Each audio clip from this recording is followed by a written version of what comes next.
2026 சட்டமன்ற தேர்தலில் doctor K Isakkiraja தேவர் அவர்களை சட்டமன்றம் செல்ல வைப்பது முக்குளத்தோர் மக்களின் முழு பொறுப்பு. அதாவது டாக்டர் இசக்கிராஜா தேவர் அவர்களை பற்றி சமூக வலைதளங்களில் ஒரு சில தற்கூறிகள், போலி பாண்டியர்கள், போலி பாண்டி ஜெராஸ் கும்பல்கள் இசக்கிராஜா தேவர் அவர்களை பற்றி தவறுதலாக விமர்சித்துக் கொண்டு வருகிறார்கள். இந்த ஜெராஸ் கும்பலுக்கு நான் ஒன்றையோடு சொல்லிக் கொள்கிறேன். நீங்கள் என்ன நாள் கதறினாலும் கத்தினாலும் கூப்பாடு ஓட்டினாலும் மேன்மக்கள் என்று மேன்மக்கள் தான். அதில் எந்த விதமான மாற்று கருத்தும் இல்லை.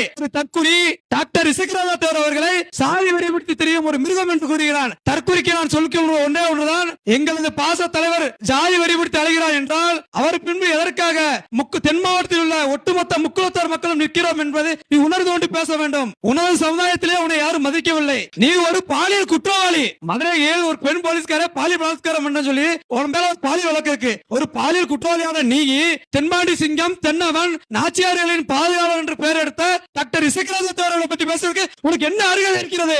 எல்லாமல்ல இறைவன் பசுமன் முத்துராமலிங்க தேவர் திருமகனார் ஆசியுடன் 2026 சட்டமன்ற தேர்தலில் எங்களது பாச தலைவர் அண்ணன் இசக்கிராஜா தேவர் சட்டமன்றம் சொல்வது உறுதி. எந்த கட்சியுடன் கூட்டணி அமைத்தாலும் எங்களது தலைவர் வெல்வது உறுதி. தனித்து நின்றாலும் எங்களது தலைவர் வெல்வது உறுதி என்று கூறி விடைபெறுகிறேன். நன்றி, வணக்கம்.